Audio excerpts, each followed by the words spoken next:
খবরের শুরুতেই দেখে নেব আজকের সংবাদ শিরোনাম। সোমবারের মধ্যে মানব আগরওয়ালের দুর্নীতি প্রকাশ করতে না পারলে এবার সরাসরি মমতাকে চ্যালেঞ্জ শুভেন্দুর। অনন্তনাগে অভিযানের সময় শহীদ বাংলার 2 জওয়ান, বরফের মধ্যে উদ্ধার দেহ। মোদির শিওরে একের পর এক বিধানসভা ভোট, কৃষি খিদমতে 35,440 কোটি টাকার প্রকল্পের সূচনা। গৃহযুদ্ধের আগুন পাকিস্তানে, টিএলপির অভিযানে রক্তাক্ত ইসলামাবাদ, পুলিশের গুলিতে মৃত 11। এসআইআর বেনিয়মের অভিযোগ, মুখ্য সচিবকে চিঠি জাতীয় নির্বাচন কমিশনের। দুর্গাপুরে ভিন রাজ্যের ডাক্তারি পড়ুয়াকে গণধর্ষণের অভিযোগ, ক্যাম্পাসের পাশে জঙ্গলে চলল অকথ্য নির্যাতন।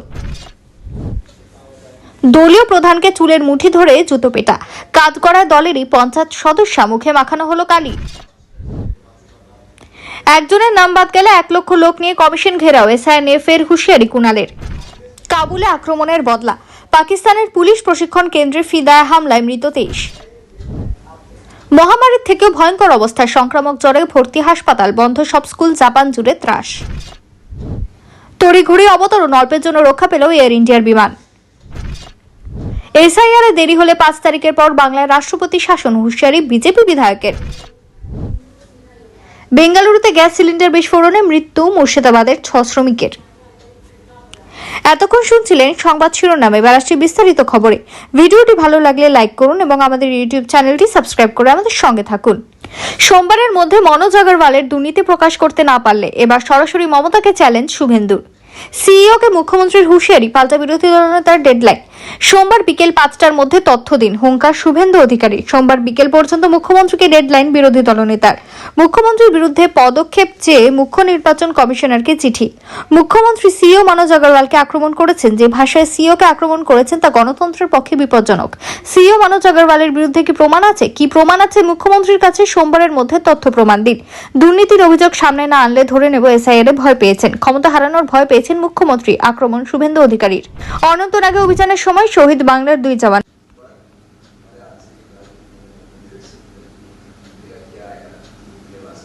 বরফের মধ্যে উদ্ধার দেহ। জম্মু কাশ্মীরের অনন্তনাগ অভিযানের সময় শহীদ ভারতীয় সেনার 2 প্যারা কমান্ডো। অভিযানের সময় শহীদ হন ল্যান্স নায়েক সুজয় ঘোষ এবং হাবিলদার পলাশ ঘোষ। জানা গিয়েছে একজনের বাড়ি মুর্শিদাবাদের হরিহরপাড়ায়, অপরজনের বাড়ি বীরভূম। অনন্তনাগে জঙ্গি বিরোধী অভিযান চলছিল। অভিযানের সময় আচমকাই নিখোঁজ হয়ে যান এই 2 জওয়ান। ভারতীয় সেনা সূত্রে খবর, তুষার ঝড় উঠেছিল। পরিস্থিতির মাঝে নিখোঁজ হয়ে যান 2 জওয়ান। এরপর সেনার তরফে তল্লাশি শুরু হয়। বরফের ভেতর থেকে 2 জওয়ানের দেহ উদ্ধার হয়। প্রাকৃতিক দুর্যোগের মধ্যে তারা কর্তব্যে অবিচল ছিলেন। তাদের বীরত্বকে কুর্নিশ জানাচ্ছে ভারতীয় সেনা।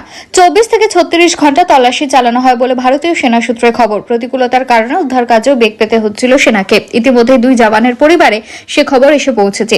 সসম্মানের দেহ বাড়িতে পৌঁছে দেবে সেনা। ল্যান্স নায়ক সুজয় ঘোষের পরিবারের এক সদস্য জানান, সকাল 11:30 নাগাদ তাদের কাছে একটি ফোন আসে। জানানো হয়েছিল সুজয়ের আঘাত লেগেছে, তিনি আইসিইউতে ভর্তি। তার দাদা বলেন, যখন খবর আসে আমি তখন ব্যাংকে ছিলাম। তাড়াতাড়ি বাড়ি এসে বাবাকে বললাম ভাইয়ের চোট লেগেছে। তার 1-1.5 ঘন্টা পর আবারও ফোন আসে। অফিসার ফোন করে বললেন সুজয় আর নেই। জওয়ানের এক বন্ধু বললেন, আমার ছোটবেলায় একই স্কুলে পড়েছি। সেই স্কুলে পড়ার সময় থেকে বলতো সেনায় যোগ দেবে। এই তো কিছুদিন আগেই কথা হলো, বলল পদোন্নতির চেষ্টা করছে। জীবনের লক্ষ্য অনেক বড় ছিল। কান্না ভেঙে পড়েছেন পরিবারের সদস্যরা। তবে 2 জওয়ান কিভাবে অভিযানের সময় নিখোঁজ হয়ে গিয়েছিলেন সেটাও সেনার তরফ থেকে খতিয়ে দেখা হচ্ছে বলে খবর। মোদির শিওরে একের পর এক বিধানসভা ভোট, কৃষি খিদমতে 35,440 কোটি টাকার প্রকল্পের সূচনা। বিহার বিধানসভা নির্বাচনের মাত্র 25 দিন আগে প্রধানমন্ত্রী নরেন্দ্র মোদী দেশের কৃষি ক্ষেত্রকে উজ্জীবিত করতে 2টি গুরুত্বপূর্ণ প্রকল্প চালু করলেন। শনিবার তৎকালীন বিহারের ছাপড়া জেলার ভূমিপুত্র প্রবাদ প্রতিম নেতা জয়প্রকাশ নারায়ণের জন্মদিনে মোট 35,440 কোটি টাকার কৃষি প্রকল্পের উদ্বোধন করেন প্রধানমন্ত্রী, যার মধ্যে ডাল উৎপাদনে আত্মনির্ভরতা গড়ে তুলতে বিশেষ একটি প্রকল্প রয়েছে। এছাড়াও কৃষি, পশুপালন, মৎস্যজীবী এবং খাদ্য প্রক্রিয়াকরণ ক্ষেত্রে 5,450 কোটি টাকার প্রকল্প এবং 815 কোটি টাকার বিভিন্ন প্রকল্পের শিলান্যাস করেন তিনি। উল্লেখ্য, বিহারে প্রথম দফায় ভোট হবে আগামী 6 নভেম্বর, দ্বিতীয় দফায় ভোট গ্রহণ হবে 11 নভেম্বর, ফল ঘোষণা হবে 14 নভেম্বর। শুধু বছরই নয়, আগামী বছরে রয়েছে পশ্চিমবঙ্গ, অসম, কেরল, তামিলনাড়ু ও পুদুচেরির ভোট। এর মধ্যে পুদুচেরি বাদ দিলে বাকি সব রাজ্যগুলিতে রয়েছে বিস্তীর্ণ কৃষি জমি ও ভোটারদের অধিকাংশই কৃষি, মৎস্য, খাদ্য প্রক্রিয়াকরণের সঙ্গে যুক্ত। অসমে বিজেপি সরকার থাকলেও কেরল, পশ্চিমবঙ্গ, তামিলনাড়ুতে বিরোধী সরকার।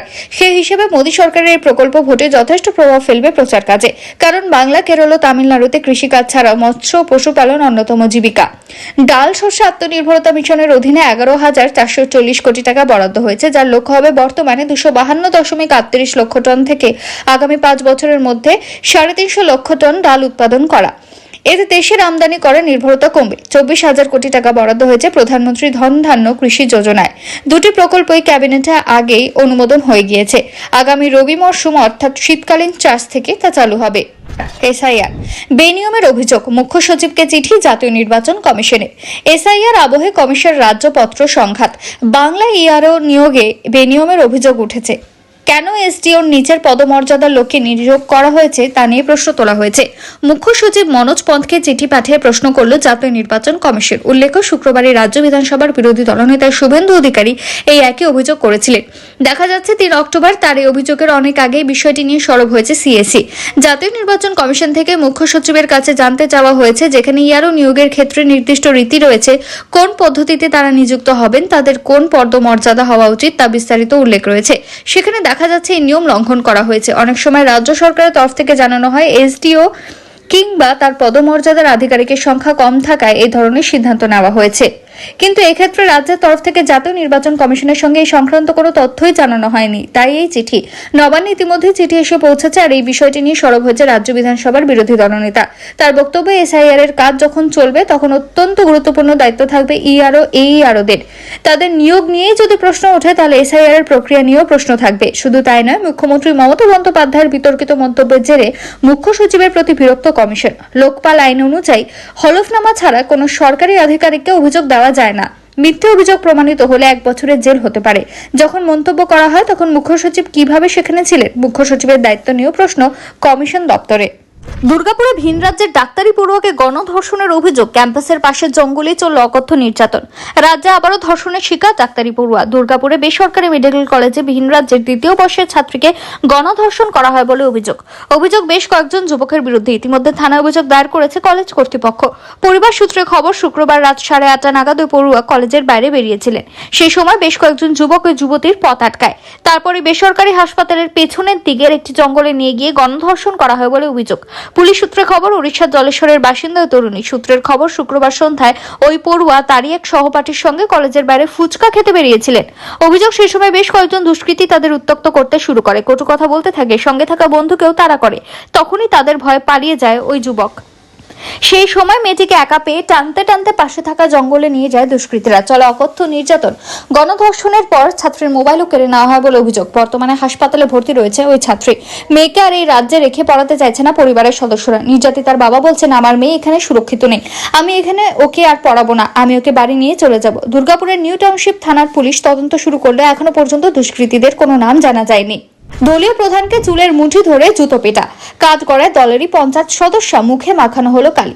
পশ্চিম মেদিনীপুরে তৃণমূল কংগ্রেসের অন্দরে ফের বচসা ও সংঘর্ষের ঘটনা। পঞ্চায়েতের কাজ বন্টনকে কেন্দ্র করে তৃণমূলের 2 গোষ্ঠীর মধ্যে বচসা থেকে শুরু হয় হাতাহাতি। এমনকি প্রকাশ্যে পঞ্চায়েত প্রধানের মুখে কালি মাখানোর ঘটনায় চাঞ্চল্য ছড়িয়েছে জেলা জুড়ে। ঘটনাটি ঘটেছে খড়গপুর 2 নম্বর ব্লকের চাঙ্গুয়া গ্রাম পঞ্চায়েত কার্যালয়। ঘটনাটি ঘটে শুক্রবার বিকেলে পঞ্চায়েতের জেনারেল বডির মিটিং চলাকালীন। জানা গিয়েছে, বৈঠকে পঞ্চায়েতের এক সদস্য সুজাতা দে অভিযোগ করেন, তার এলাকায় উন্নয়নের কাজ করতে গেলে বারবার বাধার সম্মুখীন হতে হচ্ছে। তার অভিযোগের নিশানায় ছিলেন পঞ্চায়েত প্রধান দীপালি সিং। এই অভিযোগ ওঠার পরে দুজনের মধ্যে বচসা চরমে ওঠে। অভিযোগ, প্রথমে পঞ্চায়েত প্রধান দীপালি সিং ওই সদস্য সুজাতা দেকে লক্ষ্য করে কালি ছিটিয়ে দেন এবং ধাক্কাধাক্কির পরিস্থিতি তৈরি হয়। এরপরই স্থানীয় তৃণমূলের আরো কয়েকজন মহিলা সদস্য সুজাতা দের পক্ষ নিয়ে পঞ্চায়েত কার্যালয়ে চড়াও হন। অভিযোগ, তারা পঞ্চায়েত প্রধান দীপালি সিংকে ঘিরে হেনস্থা করেন, এমনকি তার মুখে কালিয়া মাখিয়ে দিয়ে জামাকাপড় টেনে ছিঁড়ে দেন। এই চাঞ্চল্যকর ঘটনার ভিডিও ইতিমধ্যেই সোশ্যাল মিডিয়ায় ভাইরাল হয়েছে। অভিযুক্ত পঞ্চায়েত প্রধান দীপালি সিং অভিযোগ করেছেন, তার উপরে হামলার নেপথ্যে রাজনৈতিক চক্রান্ত রয়েছে। তার দাবি, বিজেপির প্ররোচনাতেই এই ঘটনা ঘটানো হয়েছে। অন্যদিকে অভিযুক্ত তৃণমূল সদস্য সুজাতা দে অভিযোগের বিষয়টি সম্পূর্ণ অস্বীকার করেছে। একজনের নাম বাদ গেলে 1 লক্ষ লোক নিয়ে কমিশন ঘেরাও। এসআইআর নিয়ে ফের হুঁশিয়ারি কুণালের। এসআইআর আইন নিয়ে এক কাট্টা থাকুন। মাথার উপর মমতা বন্দ্যোপাধ্যায় আছেন, অভিষেক বন্দ্যোপাধ্যায় আছেন, তৃণমূল পরিবার সঙ্গে আছে। একজন আসল ভোটারের নাম যদি ভোটার তালিকা থেকে বাদ যায়, তাহলে পশ্চিমবঙ্গ থেকে 1 লক্ষ লোক নিয়ে দিল্লিতে নির্বাচন কমিশনের অফিস ঘেরাও করা হবে। শনিবার পূর্ব বর্ধমান জেলার কেতুগ্রামে তৃণমূল কংগ্রেসের বিজয় সম্মেলনের অনুষ্ঠানে এসে হুঁশিয়ারি দিলেন দলের মুখপাত্র কুণাল ঘোষ। কেতুগ্রামের কাদরায় দলের বিজয় সম্মেলনের অনুষ্ঠানে তৃণমূলের অন্যতম রাজ্য সাধারণ সম্পাদক কুণাল ঘোষ বিজেপির বিরুদ্ধে তোপ দেগে বলেন, আগে বলেছিল কেন্দ্রীয় বাহিনীকে দিয়ে ভোট করাতে হবে, তাতে ওরা হেরেছে। এখন ভোটার তালিকায় কারচুপি করতে চাইছে, নির্বাচন কমিশনকে এসব কাজে লাগিয়েছে। অন্য রাজ্যের ভোটারদের নামে তালিকায় ঢুকিয়ে দিয়েছে। যেভাবে মহারাষ্ট্র দিল্লিতে জিতেছিল, এখানেও সেটাই চাইছে, কিন্তু মমতা বন্দ্যোপাধ্যায় সেটা ধরে ফেলেছেন। কাবুলে আক্রমণের বদলা, পাকিস্তানের পুলিশ প্রশিক্ষণ কেন্দ্রে ফিদায় হামলায় মৃত 23। আফগানিস্তানের রাজধানী কাবুল এবং পক্তিতা প্রদেশে বিমানে হামলা চালিয়েছিল পাক সেনা। তারই বদলা হিসেবে এবার পাকিস্তানের খাইবার পাখতুনখোয়ার একটি পুলিশ প্রশিক্ষণ কেন্দ্রে আক্রমণ করল বিদ্রোহী গোষ্ঠী তেহরিক-ই-তালিবান পাকিস্তান অর্থাৎ টিটিপি। ফিদায় হামলায় এখনো পর্যন্ত 23 জনের মৃত্যুর খবর পাওয়া যাচ্ছে। মহামারী থেকেও ভয়ঙ্কর অবস্থা, সংক্রামক জ্বরে ভর্তি হাসপাতাল, বন্ধ সব স্কুল, জাপান জুড়ে ত্রাস। থাবা বসিয়েছে ভয়ঙ্কর অসুখ, ভরছে হাসপাতাল, ছড়িয়েছে আতঙ্ক, এক জ্বরে কাবু গোটা দেশ। এতটাই বাড়াবাড়ি পরিস্থিতি, সারা দেশে জারি হয়েছে মহামারী সতর্কতা। জাপানে ভয়ঙ্কর ভাবে থাবা বিস্তার করছে ইনফ্লুয়েঞ্জা, অস্বাভাবিকভাবে ছড়িয়ে পড়ছে গোটা দেশে। আক্রান্তের সংখ্যা বৃদ্ধি পাচ্ছে লাফিয়ে লাফিয়ে। মরশুমের বেশ কয়েক সপ্তাহ আগে এবার জাপানে জাঁকিয়ে বসেছে ফ্লু আতঙ্ক। ভাইরাসটি এবার স্বাভাবিকের থেকেও দ্রুত ছড়াচ্ছে। জাপানের সংবাদ মাধ্যম সূত্রে খবর, ইনফ্লুয়েঞ্জার দাপট যে পরপর বন্ধ করে দিতে হয়েছে স্কুল, হাসপাতালের আউটডোর থেকে ওয়ার্ড উপচে পড়েছে ভিড়। বেশিরভাগ হাসপাতালে বেডও ভর্তি। প্রশাসন বেডের চাহিদা মেটাতে হিমশিম খাচ্ছে রীতিমতো। জাপানের স্বাস্থ্য মন্ত্রক অনুসারে গত 3 অক্টোবর পর্যন্ত 4000 জনেরও বেশি মানুষ ইনফ্লুয়েঞ্জায় আক্রান্ত হয়ে হাসপাতালে ভর্তি হয়েছে। গত কয়েক বছরে এমন প্রাদুর্ভাব দেখা যায়নি ইনফ্লুয়েঞ্জার। আগের সপ্তাহের তুলনায় এই সপ্তাহে ইনফ্লুয়েঞ্জার দাপট 4 গুণ বেশি। এই সংক্রমণ রোধে দেশ জুড়ে কমপক্ষে 135টি স্কুল এবং চাইল্ড কেয়ার সেন্টার সাময়িকভাবে বন্ধ করে দেওয়া হয়েছে। স্বাস্থ্য বিশেষজ্ঞরা বলছেন, এই বছর ফ্লু এর বাড়ন্ত অস্বাভাবিক, আর এবার আক্রান্তরা অসুস্থ হচ্ছে বেশি। হোকাইডোর স্বাস্থ্য বিজ্ঞান বিশ্ববিদ্যালয়ের অধ্যাপক ইয়াকো সুকামোটো জানিয়েছে, মানুষ কারো সতর্ক হতে হবে, পরিষ্কার পরিচ্ছন্নতা বাড়াতে হবে, স্বাস্থ্য রক্ষা ও রোগ প্রতিরোধ সম্পর্কে সাধারণ জ্ঞান বাড়াতে হবে সকলকে, দরকারে টিকা নিতে হবে, নিয়মিত হাত ধুতে হবে, সংক্রমণ ছড়ানো আটকাতে হবে। এসআইআর এ দেরি হলে 5 তারিখের পর বাংলার রাষ্ট্রপতি শাসন, হুঁশিয়ারি বিজেপি বিধায়কের। এসআইআর এর ক্ষেত্রে মুখ্যমন্ত্রী মমতা বন্দ্যোপাধ্যায় যেভাবে বাধা দিচ্ছেন, তাতে কোনোভাবে তা পিছিয়ে গেলে আগামী মাসের 5 তারিখ থেকে রাজ্যের রাষ্ট্রপতি শাসন জারি হবে, এমনই মন্তব্য করলেন ওন্দার বিজেপি বিধায়ক অমরনাথ শাখার। নাগরাঘাটে উত্তরবঙ্গের বিপর্যস্ত এলাকায় পরিদর্শনে গিয়ে আক্রান্ত হন দলের সাংসদ খগেন মুর্মু, বিধায়ক শঙ্কর ঘোষ। তাদের উপর নৃশংস হামলার প্রতিবাদে শনিবার ওন্দা বাস স্ট্যান্ডে বিজেপির এক সভায় বক্তব্য রাখতে গিয়ে তিনি এই হুঁশিয়ারি দেন। পাশাপাশি স্থানীয় পুলিশ আধিকারিককেও হুঁশিয়ারি দিতে শোনা যায় তাকে। বিধায়ক অমরনাথ শাখা দিন বক্তব্য রাখতে গিয়ে বলেন, মমতা বন্দ্যোপাধ্যায় নির্বাচন কমিশনের আধিকারিকদের ধমকাচ্ছেন, চমকাচ্ছেন। সেই বিষয় নিয়ে বিরোধী দলনেতা শুভেন্দু অধিকারীর নেতৃত্বে নির্বাচন কমিশনে গিয়ে ব্যবস্থা নেওয়ার আবেদন জানিয়েছে। এমনকি তার দাবি, মৃত ভোটারদের নামও তৃণমূলের সৌজন্যেই এখনো ভোটার তালিকায় রয়ে গিয়েছে। বিজেপি বিধায়কের বক্তব্যের প্রতিক্রিয়া দিতে গিয়ে ওন্দা ব্লক তৃণমূল সভাপতি উত্তম বিট বলেন, এসআইআর নিয়ে সরকার নির্বাচন কমিশনকে পূর্ণ সহযোগিতা করছে। মৃত ভোটারের নাম তালিকায় থাকলে তা বাদ যাবে। একই সঙ্গে কোনো নির্বাচিত সরকারের ওপর যখন তখন 356 ধারা প্রয়োগ করা যায় না, এটা বিধায়ক জানেন না বলেও তিনি দাবি করেন। প্রসঙ্গত, কালীপূজার পর বাংলা এসআইআর শুরু হতে পারে। বাংলায় এখন এসআইআর এর প্রস্তুতি তুঙ্গে। বেঙ্গালুরুতে গ্যাস সিলিন্ডার বিস্ফোরণে মৃত্যু মুর্শিদাবাদের 6 শ্রমিক। বেঙ্গালুরুতে দুর্ঘটনায় মুর্শিদাবাদের 6 শ্রমিকের মর্মান্তিক মৃত্যু। কর্ণাটকের মুখ্যমন্ত্রীকে ফোন করলেন কংগ্রেস নেতা অধীর চৌধুরী। 6 দিন আগে বেঙ্গালুরুতে গ্যাস সিলিন্ডার বিস্ফোরণ ঘটে। দুর্ঘটনায় গুরুতরভাবে দগ্ধ হন মুর্শিদাবাদ জেলার বহরমপুর ব্লকের 7 জন পরিযায়ী শ্রমিক। আশঙ্কাজনক অবস্থায় তাদের উদ্ধার করে সেখানকার হাসপাতালে ভর্তি করা হয়। ঘটনার খবর পেয়ে অধীর রঞ্জন চৌধুরী তৎক্ষণাৎ আহত শ্রমিকদের খোঁজ খবর নেন এবং চিকিৎসার বিষয়ে স্বাস্থ্য আধিকারিক ও হাসপাতালের শিশু কর্তাদের সঙ্গে ফোনে কথা বলেন। হাসপাতালের তরফে সব রকম চেষ্টা করা হয়, কিন্তু 6 শ্রমিকের 80%-এরও বেশি বার্ন ইনজুরি ছিল। তাদের প্রাণ রক্ষা করা সম্ভব হয়নি। চিকিৎসকরা জানান, তাদের অঙ্গ প্রত্যঙ্গ কাজ করা বন্ধ করে দিয়েছিল। অধীর চৌধুরী কর্ণাটকের স্বাস্থ্যমন্ত্রী এবং মুখ্যমন্ত্রীর সঙ্গে ফোনে যোগাযোগ করেন, যাতে নিহত শ্রমিকদের মরদেহ দ্রুত তাদের পরিবারের কাছে পৌঁছে দেওয়া যায়। কর্ণাটক সরকার ইতিমধ্যে অ্যাম্বুলেন্স করে মরদেহগুলি মুর্শিদাবাদে পাঠানোর ব্যবস্থা করেছে। এই মর্মান্তিক ঘটনায় অধীর বাবু গভীর শোক প্রকাশ করেছেন এবং নিহত শ্রমিকদের পরিবারের প্রতি আন্তরিক সমবেদনা জানিয়েছেন। নিহতদের পরিবারের সদস্যদের সঙ্গে ফোনে অনবরত কথা বলে চলেছেন অধীর চৌধুরী। ঘটনার পর থেকেই কান্নায় ভেঙে পড়েছে পরিবারের সদস্যরা। গৃহযুদ্ধের আগুন পাকিস্তানে, টিএলপির অভিযানে রক্তাক্ত ইসলামাবাদ, পুলিশের গুলিতে মৃত 11। জনরোষে নাজেহাল পাকিস্তানের শাহবাজ সরকার। অধিকৃত কাশ্মীর বালুচিস্তানের পর এবার রাজধানী ইসলামাবাদেও দ্রোহের আগুন। আমেরিকার পুতুল হয়ে বসে থাকা শাহবাজ শরীফ, আসিম মুনিরদের বিরুদ্ধে ইসলামাবাদে বিক্ষোভের ডাক দিয়েছে পাকিস্তানের কট্টরপন্থী সংগঠন তেহরিক-ই-লাব্বাইক পাকিস্তান অর্থাৎ টিএলপি। সেই অভিযানের দ্বিতীয় দিনে ফের রক্ত ঝরল রাজধানী ইসলামাবাদে।